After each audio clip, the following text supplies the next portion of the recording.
Voting से ठीक 4 दिन पहले झारखंड में छापे पड़ने शुरू हो गए और इन छापों के पीछे मोदी जी के पिछले दरवाजे का क्या कनेक्शन है, जरा इस बात को गौर से समझिए। दूसरी तरफ राहुल गांधी ने खुल करके चैलेंज दे दिया है। राहुल गांधी ने साफ साफ कह दिया और झारखंड में पहुंच करके कह दिया कि चाहे चाहे आप जितना मर्जी ताकत लगा लीजिए, लेकिन जातीय जनगणना भी होगी और आरक्षण को लेकर के 50% की जो कैप लगी हुई है उसको भी हम उखाड़ देंगे, उसको भी हम हटा देंगे। और इसके साथ साथ राहुल गांधी ने आज कहा कि तेलंगाना में हमने जातीय जनगणना आज से शुरू भी कर दी है। तो बहुत कुछ है जो आपको समझना चाहिए और राजनीति किस तरीके से चलती है इस बात को जरा बारीकी से देखिए। झारखंड में चुनाव होने वाले हैं, 2 चरण में चुनाव है। पहले चरण का चुनाव 13 नवंबर को होना है, यानी 4 दिन बाद में चुनाव होगा। लेकिन 4 दिन बाद में चुनाव हो उससे पहले छापे पड़ने शुरू हो गए और ये छापे झारखंड के अंदर रांची में, राजधानी रांची के अंदर मुख्यमंत्री हेमंत सोरेन के सचिव के अलग अलग आवास पर और उसके बाद में अलग अलग ठिकानों पर भी छापों की खबर आई। देखिए, झारखंड में इन छापों के जरिए बीजेपी कहीं ना कहीं प्रयास कर रही है कि हम झारखंड में पिछला दरवाजा खोल दें। अभी पिछला दरवाजा कौन सा है, इस पर जरा गौर करेंगे, इसको जरा समझेंगे और क्या मोदी पिछले दरवाजे को खोल पाने में कामयाब होंगे। लेकिन उससे पहले कुछ खबरें देख लीजिए।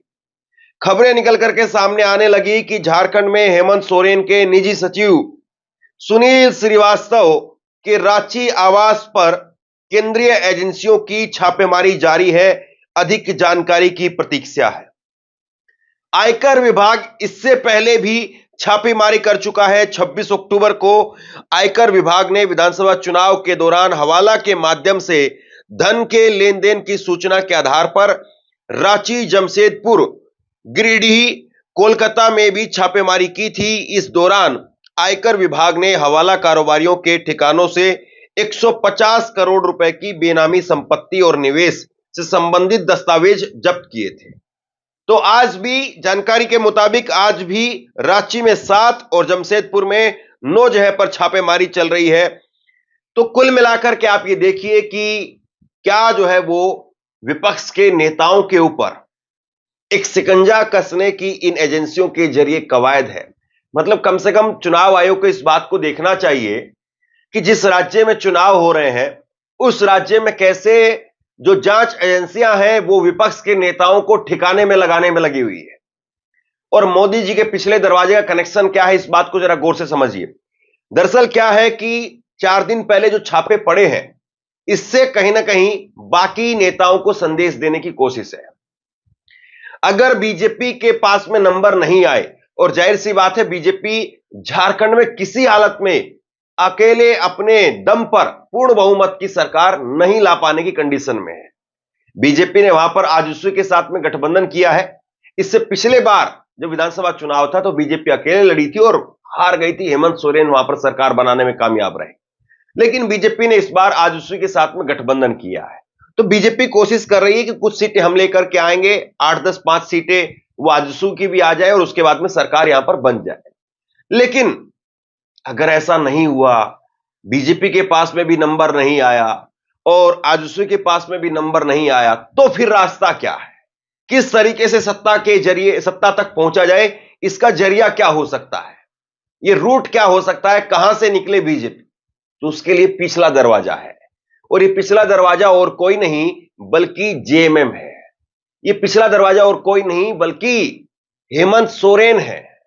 दरअसल पूरी कोशिश यह है, और बीजेपी की चुनाव से पहले भी कोशिशें थी, और जब हेमंत सोरेन जेल में नहीं गए थे तब भी बीजेपी की कोशिश थी कि 2.5 साल का मुख्यमंत्री बनाते हैं, 2.5 साल आप रहिए, 2.5 साल हम रहेंगे और सरकार चलाते हैं बेरोक टोक तरीके से। आप जो है वो एनडीए में शामिल हो जाइए, छोड़ दीजिए इंडिया गठबंधन को। लेकिन हेमंत सोरेन टस से मस नहीं हुए और हेमंत सोरेन इसी के चलते बताया जाता है कि जेल चले गए। जेल चले गए और जेल से जब बाहर आए तो सुप्रीम कोर्ट ने कहा कि साहब आप क्या कर रहे हैं। जिस केस में उनको जेल भेजा गया था उस केस में जो शिकायतकर्ता थे उन्होंने कहा कि हमारी कोई जमीन ली नहीं गई, हमारी कोई जमीन पर घोटाला नहीं हुआ। खैर, हेमंत सोरेन बाहर आ गए, लेकिन अभी भी नरेंद्र मोदी के दिमाग में वही कैसेट चल रही है, वही प्लान चल रहा है कि अगर नंबर सही नहीं आए, नंबर सरकार बनाने जितने नहीं आए, तो फिर हेमंत सोरेन को पिछले दरवाजे से अपनी तरफ लाया जा सकता है। लेकिन मुझे नहीं लगता है कि हेमंत सोरेन इतना जोखिम लेने के बाद और जेल की यात्रा करने के बाद अब बीजेपी में जाएंगे। हेमंत सोरेन ने जेल में जब गए तो चंपई सोरेन को कुर्सी पर बैठाया था, चंपई सोरेन को बीजेपी अपने साथ लेकर के चली गई, लेकिन चुनाव में कोई बहुत ज्यादा उसका असर दिखाई नहीं दे रहा है। इस बीच में आज एंट्री हुई राहुल गांधी की एंट्री हुई और राहुल गांधी ने सीधे तौर पर कह दिया कि हम आरक्षण को लेकर के जो दायरा है उसको हम बढ़ाएंगे, जातीय जनगणना उसको हम करेंगे और संविधान को लेकर के बीजेपी की जो टेढ़ी नजर है, तिरछी नजर है, उसको हम छूने नहीं देंगे। राहुल ने आज एक ट्वीट भी किया। राहुल ने ट्वीट करके कहा कि मोदी जी, आज से तेलंगाना में जातिगत गिनती शुरू हो गई है। इससे मिलने वाले डेटा का इस्तेमाल हम प्रदेश के हर वर्ग के विकास के लिए नीतियां बनाने में करेंगे। जल्द ही महाराष्ट्र में भी होगा। सबको पता है कि भाजपा देश में एक व्यापक जाति जनगणना नहीं करवाना चाहती है। मैं मोदी जी से साफ कहना चाहता हूं कि आप देश भर में जातिगत जनगणना को नहीं रोक सकते हैं। हम इसी संसद में जातिगत जनगणना को पास करके दिखाएंगे और आरक्षण पर भी 50% की दीवार को तोड़ देंगे। तो राहुल गांधी इस बारे में लगातार जो है वो झारखंड में, तेलंगाना में और हर उस राज्य में जहां पर उनकी गठबंधन की सरकार है, उस राज्य में बाकायदा कह रहे हैं। और आज जब झारखंड में पहुंचे तो उन्होंने बता दिया कि आदिवासियों का जो आरक्षण है उसको भी बढ़ाएंगे, पिछड़ों का जो आरक्षण है उसको भी बढ़ाएंगे और दलितों का जो आरक्षण है उसको भी बढ़ाएंगे। और मैंने साफ कह दिया, पार्लियामेंट हाउस में मोदी जी के सामने कह दिया, मोदी जी आप जाति जनगणना को रोकने की कोशिश कर रहे हो। मैं और कांग्रेस पार्टी और इंडिया गठबंधन देश को वायदा देते हैं, पार्लियामेंट में, लोकसभा में वायदा देते हैं कि हम जाति जनगणना इसी लोकसभा में पास करवा के दिखाएंगे। और ये जो 50% की दीवार बना रखी है, रिजर्वेशन की दीवार बना रखी है, इसको हम तोड़ के इसको हम परे कर देंगे। रिजर्वेशन को हम 50% से ज्यादा कर देंगे। झारखंड में तो हमने कह दिया है, झारखंड में हमने कह दिया है आदिवासियों को 26% से 28% रिजर्वेशन हम बढ़ा के दे देंगे। दलितों को 10% से हम 12% कर देंगे और पिछड़े वर्ग को 14% से हम 27% रिजर्वेशन दिलवा देंगे। राहुल गांधी खुल करके नरेंद्र मोदी पर, बीजेपी पर अटैक कर रहे हैं और कोई कसर मसर राहुल गांधी रखना नहीं चाहते हैं। उनको पता है कि हरियाणा में किस तरीके से कांग्रेस का जो ओवर कॉन्फिडेंस था वो भारी रह गया और इसीलिए राहुल गांधी झारखंड में संविधान की किताब हाथ में लेकर के बीजेपी को चेतावनी दे रहे हैं। आपसे कहना चाहता था, यही है आपका रखवाला, यही हिंदुस्तान के गरीब को, कमजोर को, किसान को, मजदूर को, छोटे व्यापारी को बचा सकता है। और अब नरेंद्र मोदी, बीजेपी, आरएसएस इसको खत्म करने की कोशिश कर रहे हैं। मैं आपको बता रहा हूं, इसको हम कभी छूने नहीं देंगे। खत्म करने की बात छोड़ो, छूने नहीं देंगे। दरअसल राहुल गांधी पूरी तरह से आक्रामक है और राहुल गांधी को पता है कि कांग्रेस पार्टी में अगर वो एक्टिव नहीं हुए तो बाकी क्षेत्रीय नेताओं के सहारे पार्टी को छोड़ देना, उसकी हालत क्या होती है, किस तरह की होती है, वो हरियाणा में इस बात को देख चुके हैं।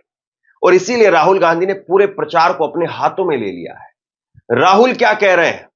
राहुल कह रहे हैं कि ये बीजेपी के नेता नफरत फैलाते हैं, लेकिन नफरत को नफरत से नहीं मिटाया जा सकता है। और मंच पर राहुल गांधी अब बीजेपी के नेताओं की नकल भी चिढ़ा रहे हैं। कैसे बता रहे हैं राहुल गांधी कि कैसे बीजेपी के नेता मंच पर मुंह बनाते हुए नजर आते हैं। आप जानते हो कि नफरत को नफरत से नहीं काटा जा सकता है। सही बात। नफरत को सिर्फ मोहब्बत से काटा जा सकता है। इसीलिए हम नफरत को मोहब्बत से हराकर दिखाएंगे। ये लड़ाई है। एक तरफ नफरत से भरे हुए लोग हैं, डरे हुए लोग हैं, आरएसएस के लोग, बीजेपी के लोग, इनके आपने चेहरे देखे होंगे, मुस्कुराते नहीं है ये लोग। कांग्रेस का नेता होता है, मुस्कुराता है, कैसे हो भाई, कैसे हो, ठीक हो, क्या हो रहा है।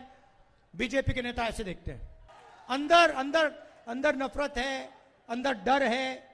तो इनके अंदर जो नफरत है, इनके अंदर जो डर है, इसी को हम मिटाने जा रहे हैं। ये लड़ाई है। और ये जो है ना, इसको बचा के रखना है। ये आप सबकी जिम्मेदारी है, हमारी जिम्मेदारी है, देश के युवाओं की जिम्मेदारी है। इसको आप भूलिए मत। अगर इस पर कोई आक्रमण करे, हिंदुस्तान की एकता पर, भाईचारे पर, तो फिर आप डट के उसके सामने खड़े हो जाइए। हम आपके साथ हैं, हम भी खड़े हैं। एक साथ मिलकर संविधान को बचाना है और इसकी रक्षा करनी है। कुल मिलाकर के कांग्रेस पार्टी बीजेपी के कोर एजेंडे पर हिट कर रही है। बीजेपी लगातार बटेंगे तो कटेंगे, और इसी झारखंड में नरेंद्र मोदी वो कह चुके हैं कि आपकी बेटी को उठा ले जाएंगे। तो नरेंद्र मोदी भी अपनी जो पिच है उसको पकड़ रहे हैं। वो झारखंड को किसी कीमत पर हारना नहीं चाहते हैं, क्योंकि उनको पता है कि अगर महाराष्ट्र हाथ से गया तो कम से कम एक राज्य तो हो। इसीलिए हर हाल में वो झारखंड पर अपनी नजर लगाए हुए हैं। हर कीमत पर वो झारखंड जीतना चाहते हैं। और कहीं ना कहीं जो ये वोटिंग से 4 दिन पहले जो छापेमारी हुई है, ये उसी की कड़ी में एक प्रयास हो सकता है। लेकिन क्या झारखंड के लोग, क्या झारखंड के नेता, क्या झारखंड के वर्तमान विधायक या जो भावी विधायक होने वाले हैं, वो बीजेपी से सेटिंग करेंगे या बीजेपी के पाले में चले जाएंगे, या डर से, जेल से, इन सब चीजों से जो है वो बीजेपी के साथ में समझौता कर लेंगे। लेकिन राजनीति बताती है कि जो बीजेपी में गया वो खत्म हो गया, और जो जेल में गया वो बड़ा हो गया। और इसके एक नहीं कई सारे उदाहरण हैं। बहरहाल अब देखना यह है, झारखंड के चुनाव में एक तरफ बीजेपी ने अपनी पूरी ताकत झोंक दी है, श्याम दाम दंड भेद सब कुछ लगा दिया है, और दूसरी तरफ इंडिया गठबंधन इस पूरे चुनाव को संविधान, आरक्षण, जातिगत जनगणना पर ला करके खड़ा करना चाहता है। चाहे हेमंत सोरेन हो, चाहे राहुल गांधी हो, लगातार इसी बात पर जोर दे रहे हैं कि हम काम की बात करेंगे और वो नफरत की बात करेंगे।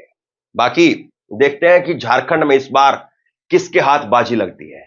आप क्या सोचते हैं, नीचे कमेंट बॉक्स में लिख करके जरूर बताइए। इस वीडियो को शेयर कीजिए और इसी तरह की तमाम खबरों के लिए ऑनलाइन न्यूज इंडिया को सब्सक्राइब कीजिए। आपका बहुत बहुत धन्यवाद।